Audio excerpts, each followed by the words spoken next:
नमस्कार, सभी पेंशन धारकों का स्वागत करते हैं एक बार फिर से हमारे इस सैफ कैरियर यूट्यूब चैनल पर। दोस्तों, इस वक्त की आप सभी के लिए बहुत बड़ी और इम्पॉर्टेंट अपडेट्स निकलकर सामने आ रही हैं। पहली बड़ी खबर की बात करें तो ईपीएस पेंशन बढ़ोतरी को लेकर बड़ा निर्णय सामने आ चुका है। अशोक राउत को मिला है इसको लेकर बड़ा पत्र, आखिर हुई बड़ी जीत, श्रम मंत्रालय से बड़ा तोहफा। जी हां दोस्तों, ईपीएस 95 पेंशन भोगियों के लिए खुशखबरी आ रही है कि अब हर महीने 10,000 तक की पेंशन मिलेगी। इसे दोस्तों आसान शब्दों के अंदर हम समझ लीजिए कि किस तरीके से आप सभी को RS 10,000 की हर महीने पेंशन देखने को मिलेगी। इसके बारे में दोस्तों विस्तार से आज इस वीडियो के अंदर बात करेंगे। इसी के साथ बात करेंगे, आप सभी के लिए ब्रेकिंग न्यूज निकल कर आ रही है। कर्मचारी भविष्य निधि संगठन के पेंशन से संबंधित नियमों को लेकर बड़ा अपडेट निकल कर आ रहा है कि अब पेंशन पाने के लिए भरना होगा। आप सभी को फॉर्म जानिए, नया नियम आखिरकार क्या आ चुका है, तो कौन सा फॉर्म भरना होगा हम सभी की पेंशन पावर के लिए, इसके बारे में भी आज इस वीडियो के अंदर बात करेंगे। इसलिए आप सभी से निवेदन करते हैं कि दोस्तों, अगर आप केंद्र सरकार के कर्मचारी पेंशन धारक हैं, राज्य के कर्मचारी पेंशन धारक हैं, या फिर ईपीएस 95 के अंतर्गत आने वाले निजी सेक्टर में काम करने वाले ईपीएस 95 के पेंशन धारक हैं, तो दोस्तों आप सभी के लिए आई आज की प्रमुख बड़ी खबरों को सही, सटीक और तथ्यों पर आधारित विस्तार से आज की इस वीडियो के अंदर जानेंगे। इसलिए निवेदन रहेगा कि वीडियो आप कंटिन्यूअसली लास्ट तक देखिएगा। साथ ही चैनल पर नए हैं तो चैनल को सब्सक्राइब कर दीजिए, वीडियो को लाइक कर दीजिए और साथ ही साथ बेल आइकॉन को ऑल पे जरूर सेलेक्ट कर दीजिए, ताकि पेंशन धारकों से जुड़ी हर बड़ी खबर सही, सटीक और तथ्यों पर आधारित सबसे पहले आप सभी को इसी चैनल के माध्यम से देखने को मिल सके। तो चलिए बिना किसी देरी के संपूर्ण खबरों को विस्तार से जानते हैं। हम सबसे पहले बात करेंगे ईपीएस 95 पेंशन भोगियों के लिए बढ़ोतरी को लेकर बड़ा निर्णय है। बड़ी खुशखबरी आ चुकी है। कमांडर अशोक राउत को एक बड़ा पत्र मिला है। आखिरकार जीत बताई जा रही है। श्रम मंत्रालय से बड़ा तोहफा बताया जा रहा है कि अब हर महीने RS 10,000 तक की आप सभी को पेंशन किस तरीके से देखने को मिलेगी। चलिए आसान भाषा के अंदर आपको इस पूरे अपडेट को समझाने की कोशिश करते हैं। कर्मचारी पेंशन योजना यानी कि ईपीएस 95 निजी कंपनियों में काम करने वाले रिटायरमेंट लोगों के लिए एक शानदार खबर आई है। सरकार जल्द ही न्यूनतम पेंशन को 1,000 से बढ़ाकर 10,000 करने वाली है। इससे देश के 78 लाख से ज्यादा पेंशनर्स के लिए बड़ी राहत मिलेगी। साथ ही महंगाई भत्ता यानी कि DA भी आप सभी को मिलेगा, ताकि बढ़ती कीमतों का बोझ यहां पर ना पड़े। यह बदलाव आप सभी के लिए अगले ही महीने से लागू होंगे। जी हां दोस्तों, ईपीएस 95 योजना एक ऐसी स्कीम है जिसे 1935 में शुरू किए गए। यह निजी कंपनियों में काम करने वाले लोगों को रिटायरमेंट के बाद पेंशन देती है। इसमें हाल फिलहाल में जो है, पहले न्यूनतम पेंशन RS 8,000 की थी, जो बहुत कम लग रही है। इसीलिए सरकार इसे हाल फिलहाल के अंदर बढ़ाने जा रही है। पेंशन्स क्यों बढ़ रही है, इसको लेकर बात की जाए तो कई सालों से पेंशनर्स एंड यूनियन पेंशन को लेकर 7,500 और RS 9,000 करने की मांग कर रही थी। जनवरी 2025 में ईपीएस 95 कमेटी ने वित्त मंत्री से मुलाकात की और पेंशन बढ़ाने की बात रखी। अब सरकार 10,000 तक पेंशन देने पर विचार कर रही है। संसद की एक समिति ने श्रम मंत्रालय से जल्द फैसला लेने का भी आग्रह लिया है। कौन ले सकता है इसका फायदा, इसकी मैं बात करूं तो इस पेंशन का फायदा वही लोग उठा सकते हैं जिन्होंने कम से कम 10 साल तक ईपीएफ में पैसा जमा किया हो, उनकी उम्र 58 साल की हो। पेंशन के साथ महंगाई भत्ता भी मिलेगा, जो हर साल जनवरी और जुलाई में बढ़ती कीमतों के हिसाब से अपडेट होगा। इससे पेंशन की रकम समय के साथ यहां पर बढ़ती रहेगी। कुल मिलाकर बात करें तो अगर आपकी उम्र 58 साल है, आपने कम से कम 10 साल नौकरी की है, तो न्यूनतम पेंशन जो है वो RS 100 प्रस्तावित मिलेगी। और हर साल आप सभी के लिए महंगाई भत्ता भी अपडेट होकर आप सभी को देखने को मिलेगा। अगर आप पहले से ही ईपीएस 95 पेंशन ले रही है तो आपको नया फॉर्म भरने की आवश्यकता नहीं होगी। नई पेंशन की रकम अपने आप आपके खाते में आ जाएगी। लेकिन आपने ज्यादा पेंशन के लिए आवेदन किया है तो आपको कर्मचारी भविष्य निधि संगठन की कुछ अतिरिक्त पैसा जमा करना पड़ सकता है। अभी यहाँ पर 1.92 लाख लोगों की फॉर्म की जांच हो रही है और 7,811 लोग अतिरिक्त पैसा भी यहाँ पर जमा कर चुके हैं। तो पेंशनर्स को इसी को लेकर नई उम्मीद है। ये बढ़ोतरी 78 लाख पेंशनर्स के लिए बड़ी राहत होगी, खासकर उन लोगों के लिए जो R60,000 की पेंशन से मुश्किल से गुजारा कर रही हैं।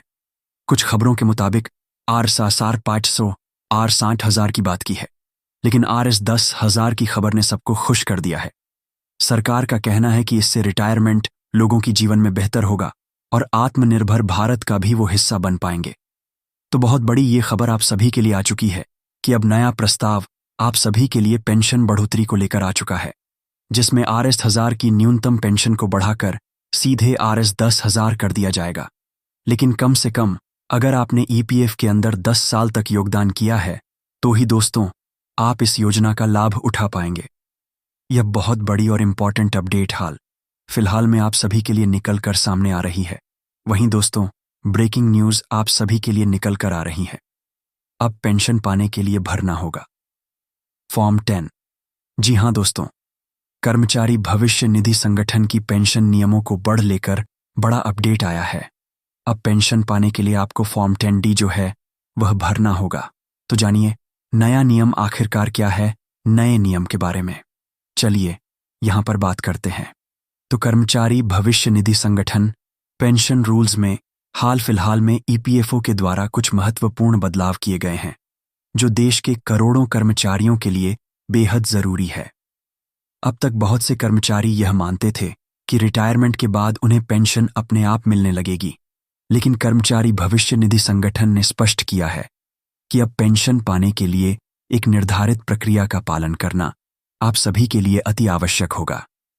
यदि आप नौकरी पैसा है, रिटायरमेंट की तैयारी कर रहे हैं या फिर PF फंड निकालने की योजना बना रही हैं, तो यह अपडेट आप सभी के लिए बेहद महत्वपूर्ण है।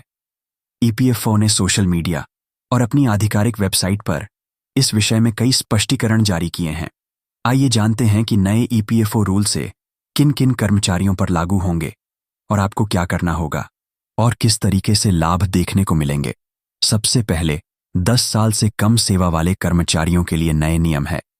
तो EPFO ने उन कर्मचारियों के लिए खास प्रावधान बनाए हैं जिन्होंने 10 साल से कम सेवा की है। ऐसे कर्मचारी अपने PF फंड की पूरी राशि एकम निकाल सकते हैं, लेकिन मासिक पेंशन का लाभ उन्हें नहीं मिलेगा। मासिक पेंशन पाने के लिए कम से कम 10 वर्षों की सेवा अनिवार्यता कर दी गई है। इसलिए यदि आप अपने कम समय पर नौकरी की है या बार बार जॉब चेंज किया है तो बेहतर होगा कि आप वैकल्पिक पेंशन योजना की योजना बनाएं, क्योंकि ऐसे कर्मचारियों को रिटायरमेंट के बाद मासिक पेंशन नहीं मिलती है। इसीलिए EPFO की ओर से यह जरूरी कदम उठाया गया है कि वे अपने आर्थिक भविष्य को खुद से ही तैयार कर सकती हैं। 10 साल या उससे अधिक सेवा देने वाले कर्मचारियों के फायदे की बात करें तो जिन कर्मचारियों ने 10 साल या उससे अधिक समय तक लगातार सेवा दी है, कर्मचारी भविष्य निधि संगठन की कर्मचारी पेंशन योजना के तहत मासिक पेंशन की वे हकदार बनते हैं। यह पेंशन जो है 28 वर्ष की उम्र से मिलनी शुरू हो जाती है और जीवन भर चलती रहती है। इसका लाभ उन कर्मचारियों को विशेष रूप से होता है जो समय से पहले रिटायर्ड होना चाहते हैं या फिर स्वास्थ्य कारणों के काम नहीं कर पा रही है। EPFO पेंशन स्कीम रूल्स के अनुसार पेंशन की राशि कर्मचारी के योगदान और नौकरी की अवधि पर निर्भर करती है। इतना ही नहीं, कर्मचारी की मृत्यु के बाद उसके परिवारजनों को भी पेंशन का हिस्सा मिलता रहता है। रिटायरमेंट के बाद पेंशन कैसे प्राप्त होती है, इसकी बात करें तो EPFO ने स्पष्ट कर दिया है कि रिटायरमेंट के बाद पेंशन प्राप्त करने के लिए फॉर्म 10D भरना होगा। ये फॉर्म अनिवार्य कर दिया गया है। यहाँ पर यह फॉर्म आप ऑनलाइन या ऑफलाइन दोनों तरीकों से भर सकते हैं, लेकिन इसे अंतिम रूप से कर्मचारी भवन निदेश संगठन के कार्यालय में ही जमा करना होगा। यदि आप समय पर यह फॉर्म नहीं भरते हैं तो आपकी पेंशन मिलने में भी देरी हो सकती है। हालांकि इस दौरान आपके PF खाते में ब्याज मिलता रहेगा, इसलिए वित्तीय नुकसान तो नहीं होगा, लेकिन बेहतर यही रहेगा कि रिटायरमेंट के समय ही सारे दस्तावेज पूरे कर लिए जाएं, ताकि भविष्य में किसी भी प्रकार की कोई भी रुकावट ना हो। वहीं दोस्तों, PF खाते में जमा राशि पर ब्याज और टैक्स के लाभ की बात करें तो एक महत्वपूर्ण जानकारी है कि इसके रूल के अनुसार यदि कोई भी कर्मचारी रिटायरमेंट के बाद पीएफ खाते की राशि नहीं निकालता और उसे धनराशि को जमा करता है तो ब्याज उसमें मिलता रहता है। सरकार की ओर से घोषित ब्याज दरें आमतौर पर सीधे बैंक एफडी के अंदर अधिक होती है, इसलिए ईपीएफ खाते में मिलने वाला ब्याज टैक्स फ्री भी यहां पर आप सभी के लिए होता है। वहीं अगर आपको ईपीएफओ पेंशन रूल्स, पेंशन प्रक्रिया या फिर पीएफ निकासी या किसी भी प्रकार की समस्या आती है तो आप अपने नज़दीकी ईपीएफओ कार्यालय से संपर्क कर सकते हैं। ईपीएफओ के अधिकारी आपकी समस्या का समाधान करने और मार्गदर्शन के लिए हमेशा उपलब्ध रहते हैं। इसके अलावा ईपीएफओ के आधिकारिक वेबसाइट पर हेल्पलाइन नंबर और यहां पर एफक्यूएस सेक्शन मौजूद है, जहां से आप विस्तृत जानकारी प्राप्त कर सकते हैं। ईवीएफओ सभी कर्मचारियों को सलाह देता है कि वे अपने अधिकारों के लाभों को पूरी तरीके से समय रहते लें, सही समय पर आवेदन करें। कुल मिलाकर बात करें तो ईपीएफओ के नए नियम के हुए बदलाव आपको सीधे तौर पर प्रभावित करेंगे। यदि आप 10 साल से कम या अधिक से बच चुके हैं तो आपके यहां पर जो है अनुसार पेंशन योजना को समझना होगा, फॉर्मेलिटीज पूरी करनी होगी। सही समय पर लिया गया निर्णय आपके रिटायरमेंट को सुरक्षित और तनाव मुक्त भी बना सकता है।